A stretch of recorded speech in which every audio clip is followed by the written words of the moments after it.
Hello, and welcome to our webinar, How to Supercharge Your Healthcare IoT Product Development. My name is Rim Badri, and I will be your host today. Today's presenters are Manish Mistry, Chief Technology Officer, and Kinjan Shah, Head of Innovations Lab at Infostretch. As CTO, Manish drives innovation, labs, next-generation technologies, and various practices for our digital engineering customers. With over 25 years of experience, his extensive background in delivering and managing all phases of digital engineering enables him to create solutions for our customers in the areas of mobility, cloud engineering, AI ML, and so on. He is also an expert in IoT development and wearable engineering. Kinjan is a principal architect and head of Innovations Lab at Infostretch. He is involved in identifying and nurturing ideas and innovations and has developed frameworks and tools that help startups and enterprises rapidly launch new mobility and IoT initiatives with minimal risk.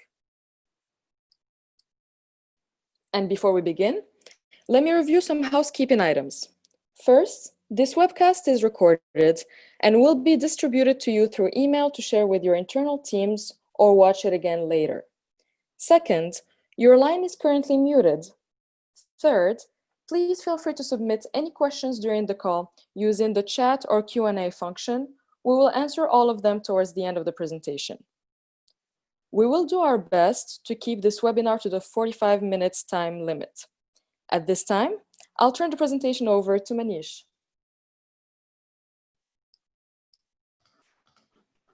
Hello, folks. Thanks for joining this webinar. I hope everybody is doing okay by their health. It's very important at this time of the era.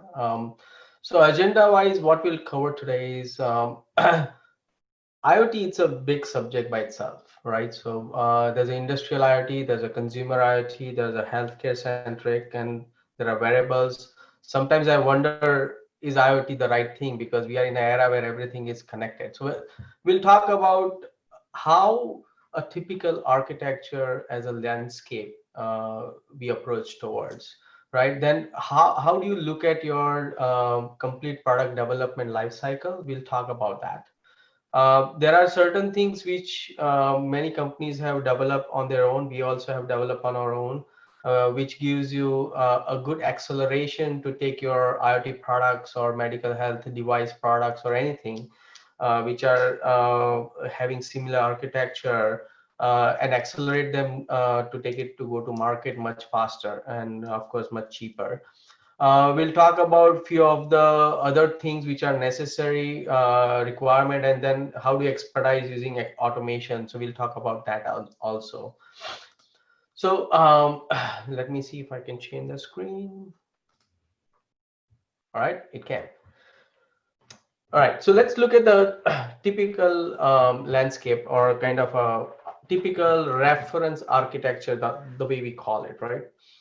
We have seen that over the years, all the devices have become miniaturized. Many devices are becoming a multifunction, but the architecture, if you look at it, how the data is transferring from devices till visualizations, in between there are 5, 6 different steps it goes through, which is very, very common.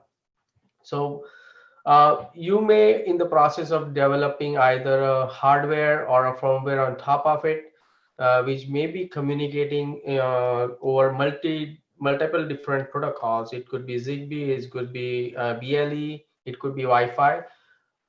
It may be talking to either gateway, which is technically accumulation of information and then passing it to the backend servers. It hides all the complexity of communication from IoT device to cloud. So this is a very common architecture used by industrial IoT. At the same time, it is getting used by many healthcare customer also. There is a very common architecture where devices are communicating directly to the mobile devices, or generally over a BLE, or having a hub, which is very used for HomeKit kind of things, where information from devices goes through the hub, and then it transfers from there to other servers. Now, what is different here? Actually, what we are seeing is that multiple devices are talking. We are needs are much higher. We are collecting tremendous amount of data. Either if it's, let's look at the wearable world, which is catering to healthcare. I mean, we've never seen so much of gathering of data which are your personal, in the sense you actually technically, a human is asking for digital twin of itself, that can I see what's, how am I functioning myself. So architecture becomes very important, that how do you handle this data, right? So most of the common architecture nowadays we see is that you have your cloud, either AWS, G Cloud, or Google, or Azure, or it could be anything. um, they do follow typical life cycle. They do have microservices oriented APIs. They do cater to the real good offerings towards analytics, so you can create all the pipelines, syndicate the data, massage the data. How do you bring multiple data together from various systems, and then give a meaning to your use cases, right? And at the end of it, you really want a good data storage, where you can store all the raw data as well as modified data.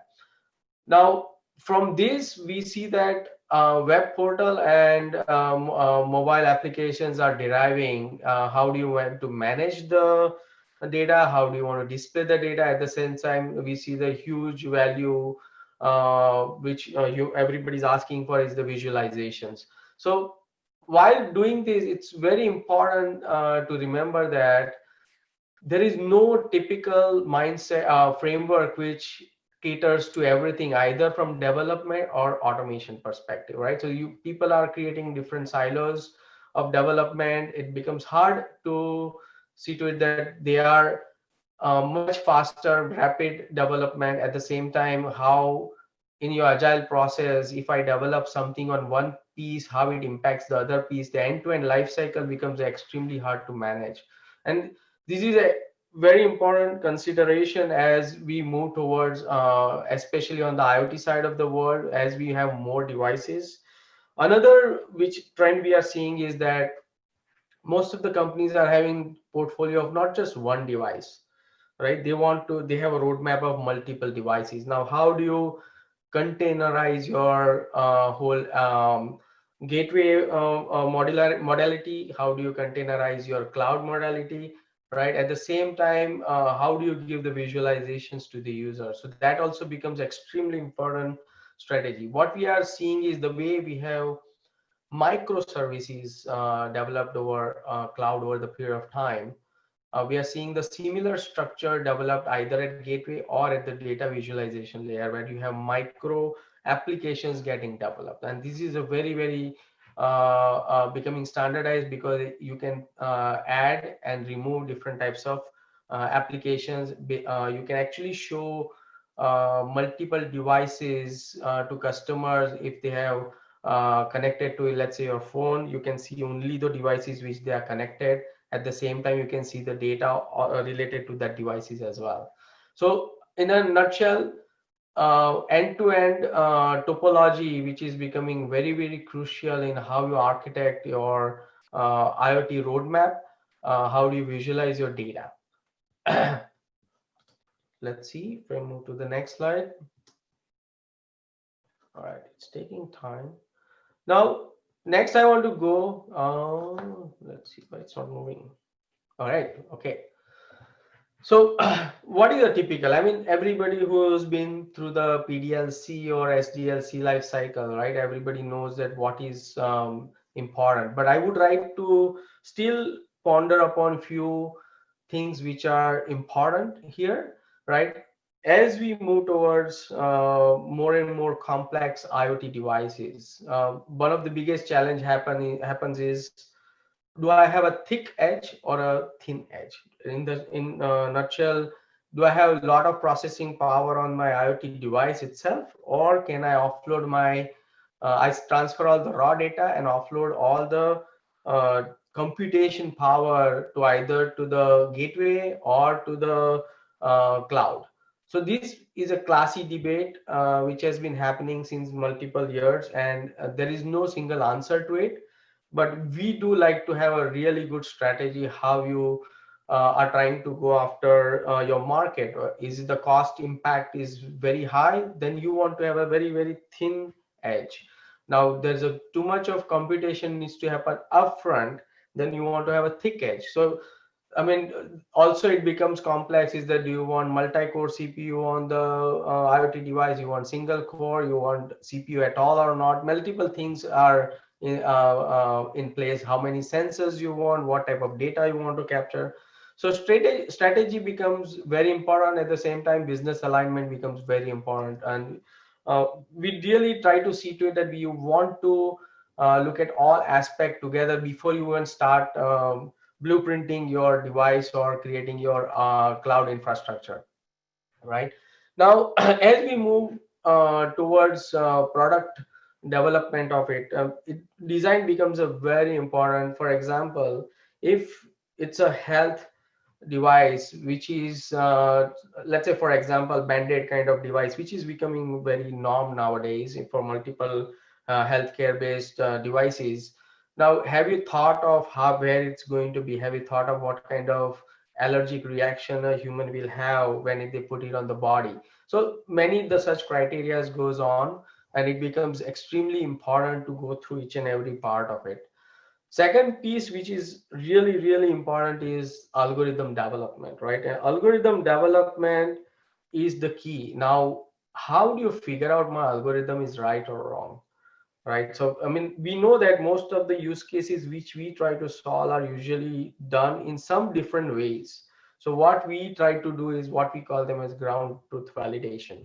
So ground truth validation is a very very important task at the part of algorithm development. Now what has happened, what we have seen is that while going through this whole cycle of development as well as testing, continuous cycle, what we come up with something called a lab as a service. We create labs, and that's a right way to structure your whole organization. At the same time, create the whole development cycle around the lab. Right now it should not be, I mean, many companies try to say there's a firmware team, there's a hardware team, there's a cloud team. In fact, it should be one lab team, right, which is coming together and then trying to solve the problem. That's a much better organization structure as well as development methodology everybody should follow. Now companion app is a big thing in most of the custom IoT based device. Industrial IoT deals with it little differently, but consumer IoT does like to deal very very differently. It's very UI centric, very user friendly. At the same time, right data needs to be displayed for the customer. Cloud strategy becomes another big important aspect. um, at the same time, when you're going through the whole development cycle, I mean, we highly encourage everyone to go through a lot of proof of concepts, right? I mean, and that's the reason where the lab plays a huge role. If all teams are surrounded around labs, it becomes easy to try out new things, and we call it try fast, fail fast concept. It becomes very very important and handy. Many times people say, do I need to have a separate QA automation team? Actually, to be honest, it is important. Why? Because your product's life cycle validation of every aspect is extremely important. And traditionally, the QA testing was a last piece, but that has dramatically changed in last few years. And we have brought them along with development life cycle. And that's where the LAAS, what we call as lab as a service, makes a huge difference. You bring together labs, bring back them together, let automation members or QA members do their job, and they figure out what is passing, what is failing in different conditions. At the same time, development teams are busy writing algorithms, writing companion apps, or writing the cloud-based definitions, and go through the whole end-to-end life cycle in a very homogeneous way.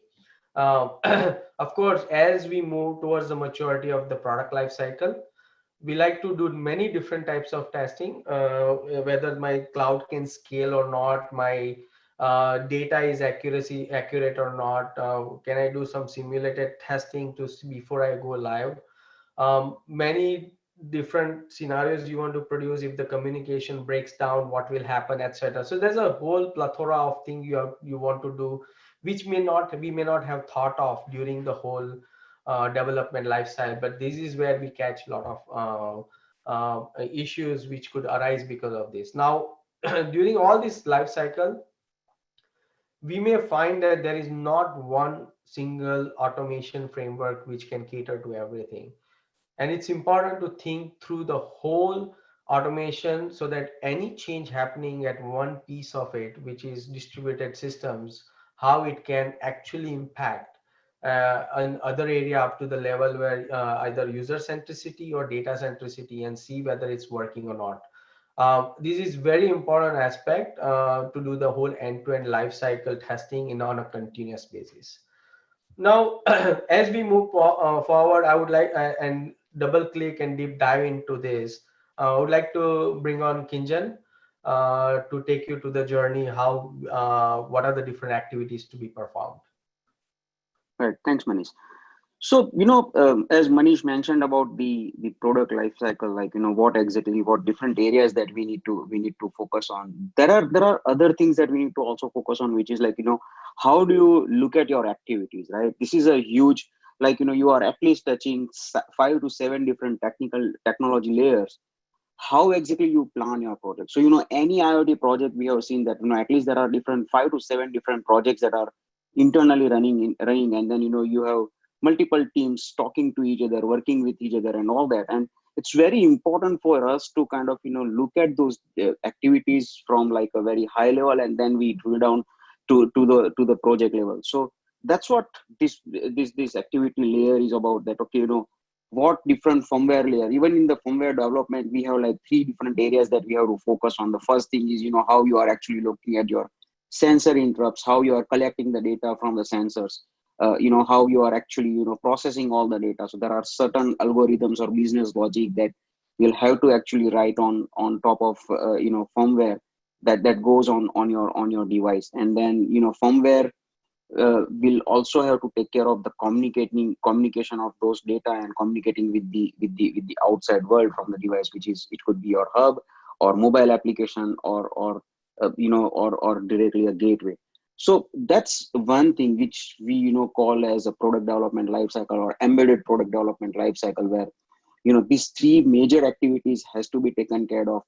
If we divide that further, when we get into the algorithm development, there are a lot of different decisions that we'll have to take care of. That, okay, what kind of algorithm we need, what data will be, what are the type of data that we'll need for the writing those algorithms and all, and what kind of sensors will provide those algorithms. Of course, these are all software related decisions, and strategic decisions that we're talking about. But we also have to think through the hardware, because usually it goes hand in hand. So, when we are talking about the software requirement, we have to also look at the hardware requirement. What are the hardware limitations? Usually, uh, softwares are easy to kind of manage, but when it comes to the hardware, and managing them with hardware is difficult. The major piece that we have seen, is communication layer, where, you have different lot of different protocols that you need to take care of, and what fits based in your requirement is very important. And that's where this entire activity landscape and layout is very important. If we look at the mobile application side, and whatever it's a mobile application, or you have an edge hub that is actually taking care of it, or you have a gateway that is taking care of all your data communication, which we call it telemetry data or something like that.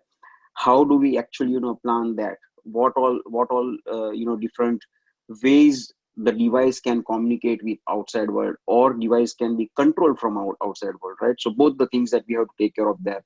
So that's another piece that we have to architect very well, especially from the communication perspective, and the functional aspect perspective on the application side.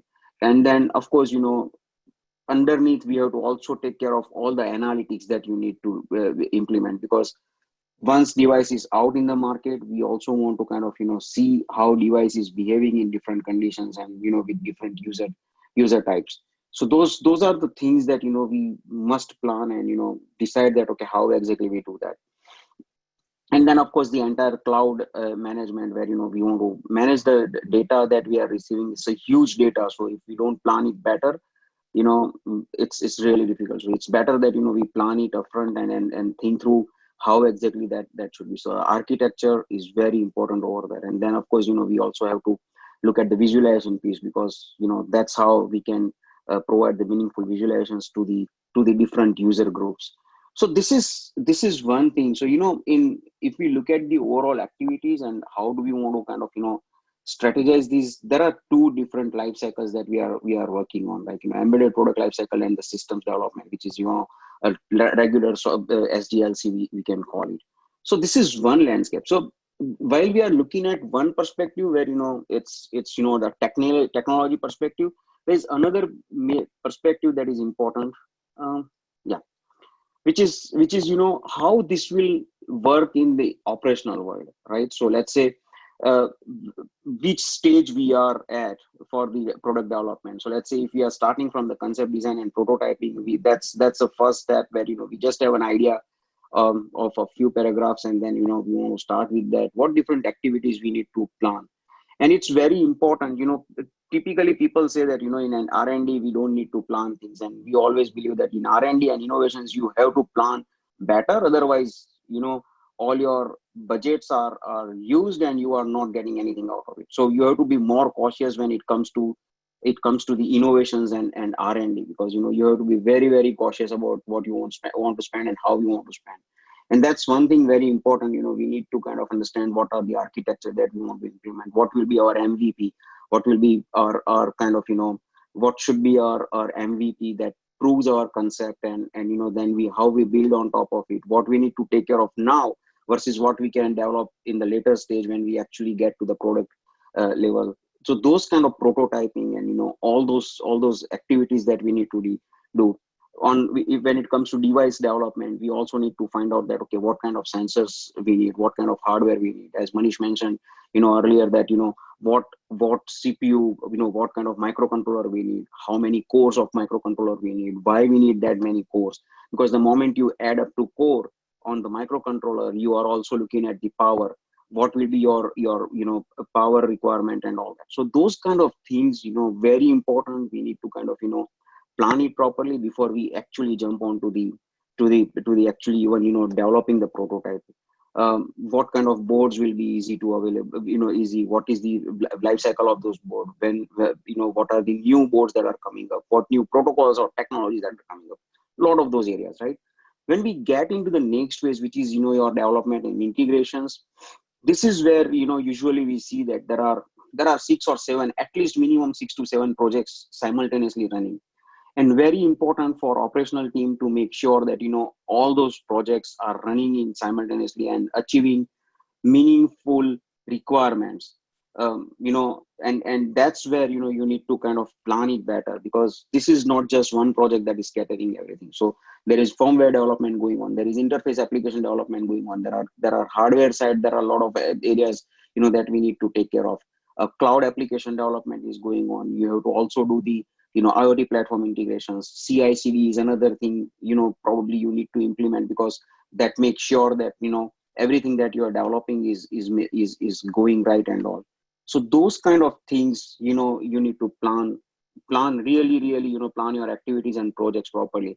And we have always seen that instead of developing big projects, all the micro projects, when you develop, they help a lot. So let's say even if you are developing a mobile application, you make sure that in the mobile application you keep the functional aspects separate, and the device interface aspect separate. So there are two separate projects, you just merge them as and when time comes and trace them.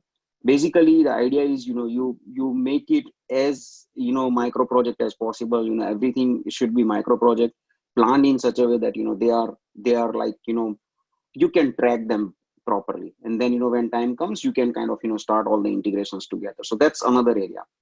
Since we are talking about medical devices and healthcare devices, we fall under one at least, one or two compliances. So validation and verification and validations are very important. So based to make, plan that ahead, and view that into your development life cycle. So there is a there is always a validation, verification, or a QA automation that is going on during your development life cycle, and then there is a separate team who's only focusing on the verifications from the compliance perspective. Because we have, over a period of time, we have seen that, just because we have not taken care of certain things, certain security aspects, or certain way of development, you have to redo things. So this is very important. Why we are talking about this operational view is, all these things are very important when we are actually we are actually developing. And then, of course, so that's where you need to focus on all the validation and verification. Some of the activities that we have written there, that should start with the development only, like, your unit testing, functional testing, or functional automation, and device integration testing, and all that should start during the development. And when it comes to validation and verification stage, it is just kind of verifying everything. So those things needs to be planned really properly. And the fourth thing is production setup, deployments, how exactly your product will go in the production, how you are tracking your devices out in the market, what kind of implementation you have for the data science piece there, where you are actually tracking all the devices on the ground, how they are behaving, what they are doing, and making sure that you are controlling some of the activities that are happening on the device. Like, firmware updates is a very basic thing that you definitely need. But apart from firmware update, how do you support your customer remotely? So those are the things that when you actually start the development, you should start thinking about it.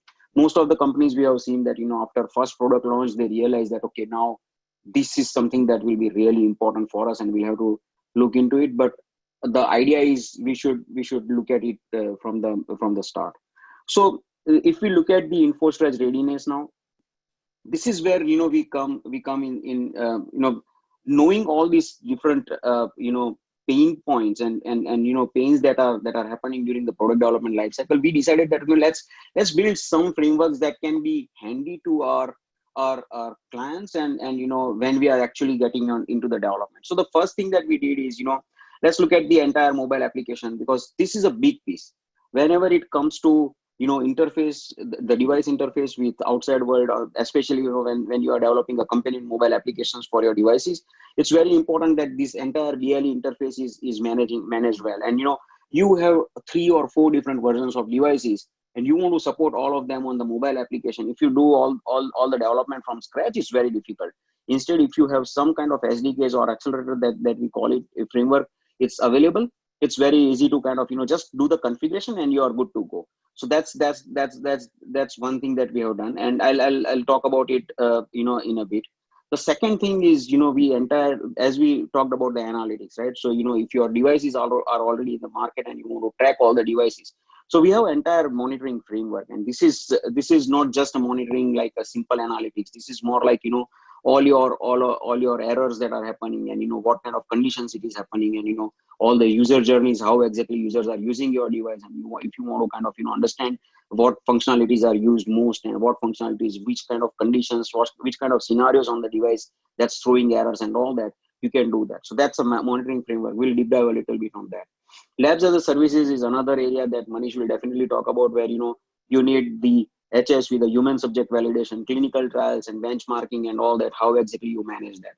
So that's another area that is very important. The firmware messaging protocol is another thing where when you are developing a messaging protocol, a BLE messaging on your device, how do you test it? There is no way you can test it. People usually use the people have to develop that actually to kind of do the testing. So we have developed that framework. We'll talk about that also. And the entire test automation, as Manish mentioned, this is very different automation. This is not a regular mobile application development automation or regular functional automation. This is a different automation that you need to take care of. So that's another area that we'll talk about. Okay, yeah, I can. Okay, so if we look at this entire mobile application framework, what was the pain that we are addressing here? The main thing is when you do this development, whatever device you have. So there are a lot of different chipsets available, like NRF chipset that is actually doing BLE 4.2 and BLE 5 communication. There are TI chipsets. There are analog devices chipsets. So there are a lot of those chipsets that are doing, and they all have their own way of communicating with the devices. Of course, there is a main protocol that they are focusing on, but underneath there are a lot of different changes, and those who are developers will definitely understand what different pain they are going through. So what we have done is we developed the entire piece, and when the devices are changing their behavior, we have to also make the changes on the application side. So what we did is we developed this application entire SDK in such a way that it takes care of all these core functionalities that are coming out of all these different devices or all these different microcontrollers. So we don't need to worry about on the mobile application side. It's coming, it's ready. You just configure a few things on that, like what different custom services or what different custom characteristics that you need. You just configure everything and you are ready to go. So that's one thing that we are doing. And why we did it is your total V and V cycle becomes very, very, very short by implementing this approach and by integrating, because we have all this is already tried and tested SDK that we are bringing in. So that's one thing that we did. And so this is a very, very high level architecture, what it shows, and block diagram sort of thing, where let's say you already have a BLE device driver which is already built in. On top of that, we actually put the entire connection in pairing manager. So what device, what time you want to scan, how you want to do. You don't need to write any line of code for that. You just configure everything, and this SDK will take care of those things automatically. The entire communication handler is making sure that what different services, what different characteristics you have defined. It will just bring up all of them when the SDK is initialized. Configuration manager is taking care of all your configurations, and what kind of let's say you have a custom services where you have different data series that you are sending, and you just configure that, and that will be taken care of. The BLE request response parser is actually taking care of all the parsing of the data the way it is coming, whether the data is human readable or the data is secured. Everything is taken care of out of the box. And then we have the entire logging mechanism, which is very important. We'll talk later when we talk about the management framework. But this logging is taking care of all the loggings. And then of course you have a micro application, a functional application. That's another area that we are working on, where you don't need to kind of develop all the functionalities, because if you are a device manufacturer, there could be different business models. You have a B2B business model, you have a B2C business model, or in some cases you have business to consumer business model, right? So all those business models, how do you want to take care of? So from the same application and from the same code base. So that's another thing that we have taken care of. So this is the entire SDK framework that is available for use. So this is one thing that we have actually developed, and it's already in action right now. We are using it for NRF, we are using it for TI and analog devices chipsets, and our customers are actually right now using it, and this is already available on Android, iOS. And another thing that using this entire framework is happening is, let's say you have a parallel development going on. So you have a device development going on, and you have your mobile application development going on. To develop this interface nowadays, either you use some kind of ready available simulator with the limited functionality, or you use this framework which has exactly the same functionality that behaves as a peripheral the way your application will behave, and it uses that, right? So this is where this entire framework comes very handy when it comes to the development, and we have seen it significantly reduces the development life cycle. Like people usually need anywhere between 6 to 8 months to complete that. With this, you can significantly reduce that time actually. And of course it all depends on the complexity also, but that's what we have seen over a period. Let's talk about a little bit on the medical device management framework. So what this device management framework does is, basically you have, let's say you have devices already in the market, and you want to remotely monitor all the consumer devices, or let's say your industrial devices, or your medical devices, right? You want to monitor what different types of errors are occurring, what kind of warnings the device is throwing, in what different conditions that is happening, right? how exactly my users are actually using it, what kind of function. Let's say you have on your device, let's say you have three or four different functionalities. How your user are managing those functionalities, what different users are using, what different region they are using, how exactly they are using. So a lot of different user journeys that you can track, and then you can control remotely. So as I mentioned, right, DFU and FOTA is one thing which you can do, but you can also do the configuration management. So let's say your device is completely configurable. Some of the behavior on your device, you can just by adding the configurations, you can by changing the configuration, you can change the behavior of a device, right? Very simple configurations that you need to kind of manage. So this framework as is will bring in all these functionalities together, and that's why we built this framework that it's very easy to use on the firmware, on your mobile application and cloud, all the layer, right? So let me walk you through a very high level that you have your edge devices where you have different interfaces available. We put our libraries on the device where these libraries are actually taking care of most of the metadata that you need to do. And during the development, you can just integrate all the all the custom logs, right? You have mobile application or hub, whatever you have, we can just integrate our library there, and then we have the entire backend piece where it's a data collection, device control, and then FOTA and all that. So those things are already available out of the box. So you can do the event logging, you can do the device, normal device logging, all the error warning and all the critical logs that you need. And based on that, you can actually create a customer journey that, okay, I want to so you can create a customer journey there on the dashboards. I'll talk about the customer journey in a bit. So what functionalities we are collecting: data collection, events, and user journey, KPI monitoring. So there are certain KPIs that you want to monitor on your devices, and the entire tech stack, you can monitor them. Dashboards are available out of the box, and you can customize those dashboards. Data loader is another thing where you let's say on mobile application and cloud, you have already integrated the third party like Google Analytics or Firebase or something like that, and you want to kind of integrate those data with the framework. That's the functionality available, and you can integrate those analytics to the framework, and of course you can use the custom analytics. Remote device management is again firmware and software updates and all that. This is a very high level operations dashboards at how many devices are already in the market, how many, if you have two or three different types of devices, different generations of devices, what are those generations and what are the numbers, device firmwares available, what are the critical alerts that you have received in past 7 days or 24 hours or whatever, how many battery alerts, because this is very important. Battery alert, why I have highlighted battery alert here is basically 90% of the time, because of the critical battery situation, you are getting a lot of different errors, and your sensors starts malfunctioning because of the low current and all that. That's where it comes up.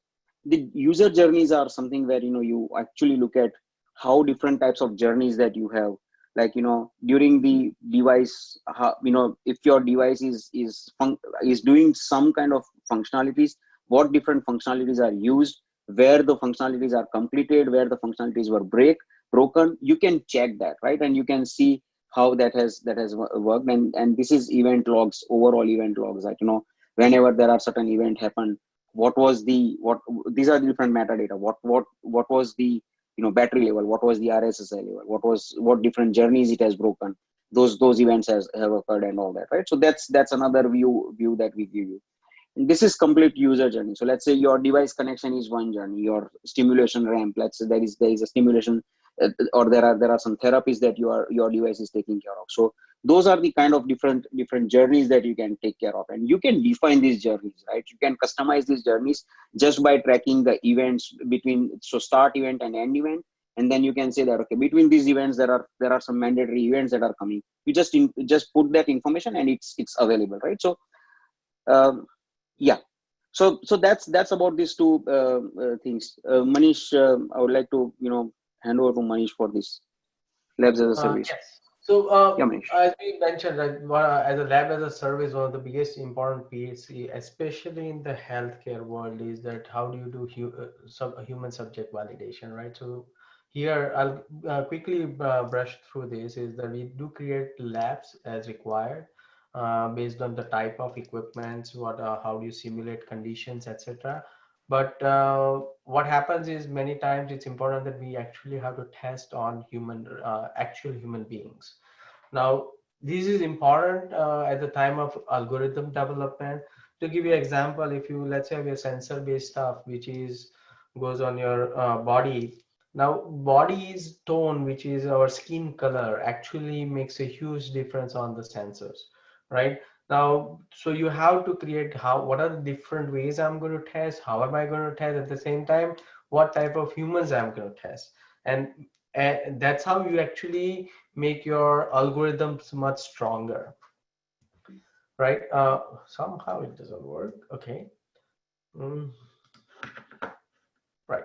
So there's a whole process in that we define all protocols, we figure out different devices along with you. Actually, we do comparative analysis on the way as well, and what we call them as reference devices. We do tons of data collection, right? And on top of that, but then we do a whole visualizations and reporting, which helps you make your algorithms much stronger.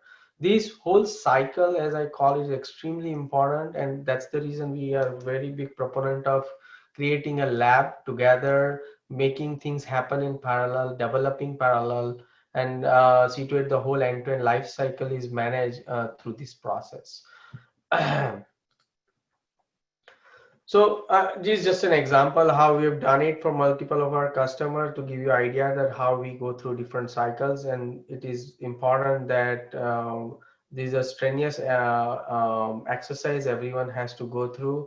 You collect on an average maybe 100 to 200 human beings of different types before you even say that yes, I am now ready to do a much larger scope of testing. um, Kinjan, do you want to talk about quality automation as a last piece? Sure, Manish. Yeah. So again, this is another piece as we discussed earlier, that this automation thing is not a regular automation that you need to take care of. So let's take a scenario here very quickly. Is that you have multiple devices in the market. You have hub and you have applications and web applications, and you have different pieces that you want to test here. How do you test them? You don't have all the devices in front of you, right? So you develop a simulation device bank. So this entire architecture is like, we have a simulation bank available. That bank you can just implement all the device simulation, and automate that from the automation extension. So your test automation tool is separated, but this entire extension is actually helping you run the test cases on different devices, takes that to the via hub or via mobile application, whatever you are using, and it considers the cloud and web application. So it's a full life cycle of the data, how exactly data is flowing, and whether your functionality is end to end and working perfectly fine or not. And we are actually this extension is actually capturing test results. So the idea here is use whatever test tools that you are using, use whatever BDD or automation way you are using. This extension will actually integrate tightly with your automation tool and execute all your requirements. So you don't need to change, you don't need to learn new things. It's just this extension will take care of everything. So that's one thing that we have done. And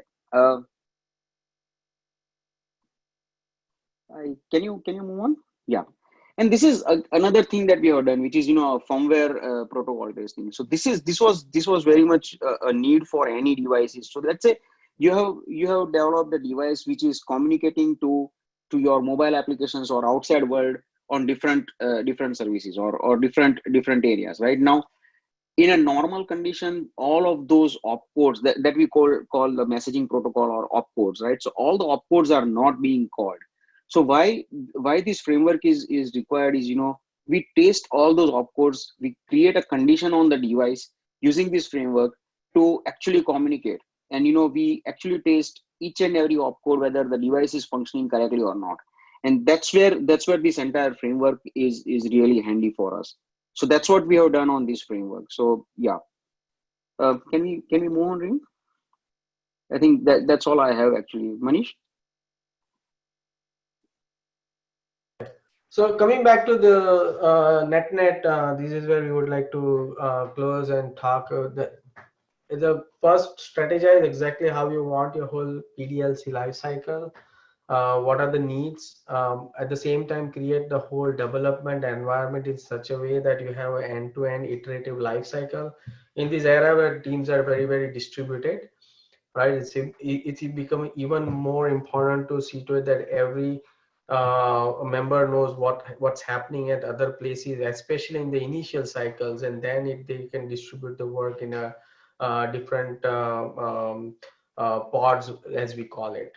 And also don't forget that testing becomes an important life cycle, monitoring becomes an important life cycle. Sometimes certain things are important initially, and certain things are very important after you go into the production. With this, I would like to open up for question and answer. Rim, over to you. Thank you.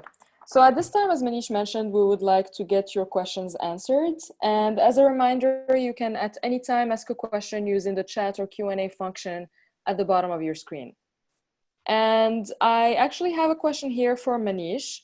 It says, we already have a companion app developed.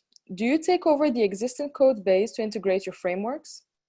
Yes, this is actually a very classic thing, right? I mean, everybody's tried out few things, but as we move towards a new evolution of, let's say, cloudification, we call it, or you want to add new stuff, you want to really merge multiple devices together, you have existing code base. Actually, we take over many of those. We are a big believer of if something is already done, how can we reuse it rather than developing from scratch, right? If there's a huge optimization opportunity, we actually optimize it.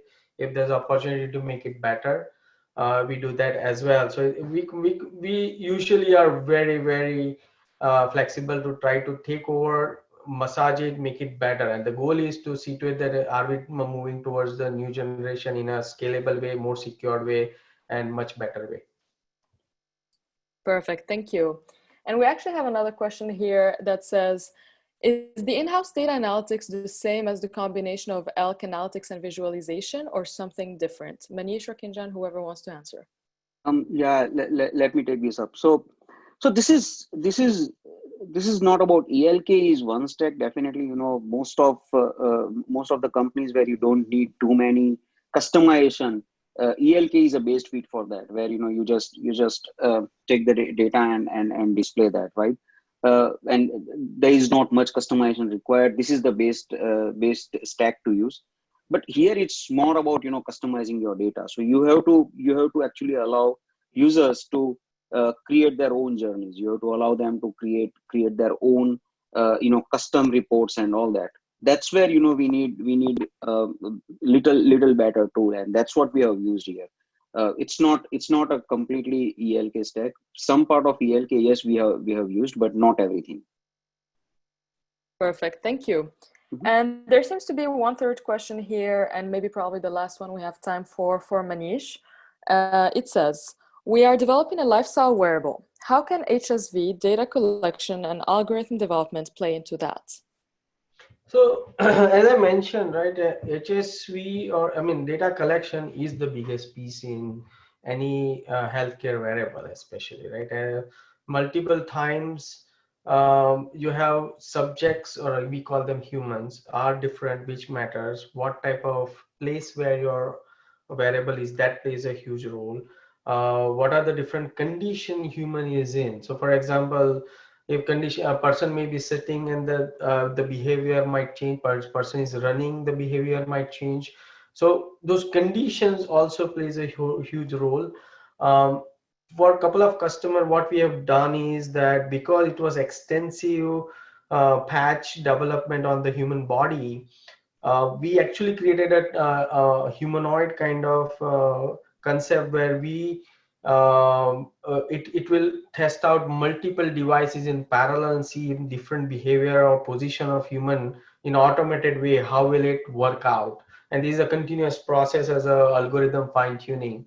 So in a net, the whole journey of collecting data till how we see them, how we perceive them, which is consumed by the human being, that whole journey is very important from the data processing way. And I think HSV till creating the whole platform on top of it to view them actually plays a big role. Great, thank you.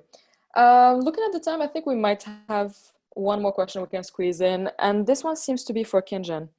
Our healthcare wearable is already in the market. How can we integrate the frameworks discussed, especially mobile app VLE and the device management framework? Right. Yeah. Oh, this is a good question. This is a typical scenario that we always face. That okay, we already have a product in the market. We don't have anything on that product. How can we do this? So the best approach for this is this the libraries that we have. We can actually integrate that in the existing device application also, and existing tech stack. Of course, it requires one DFU because we have to integrate the library and we have to update update the firmware to your devices. But this is very much achievable, and this is always the case for us. Whenever we enter in the engagement, this is always the case where we are the product journey has already started, and we are involved in the maturity cycle, right? So yes, this is possible, and we can do it. Yeah. Thank you. And maybe we can close it off with one last. How does your framework licensing model work? Manish, would you like to close it off with this one? Yeah, I mean, generally as a part of the whole product development life cycle and as part of any of our customers' integral team, we bring it.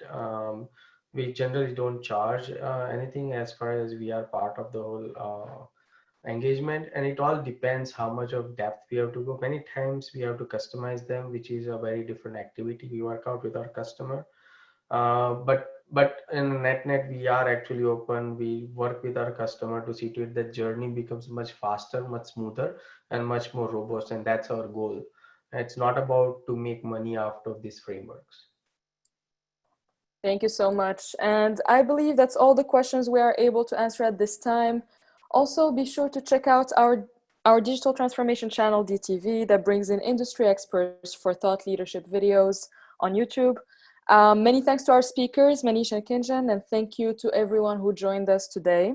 You will receive an email within the next 24 hours with the slide presentation news today and a link to the webcast replay. If you have any questions, please contact us at info@infostretch.com or feel free to reach out to our presenters directly. Their emails are displayed on your screen right now. Thank you all. Enjoy the rest of your day.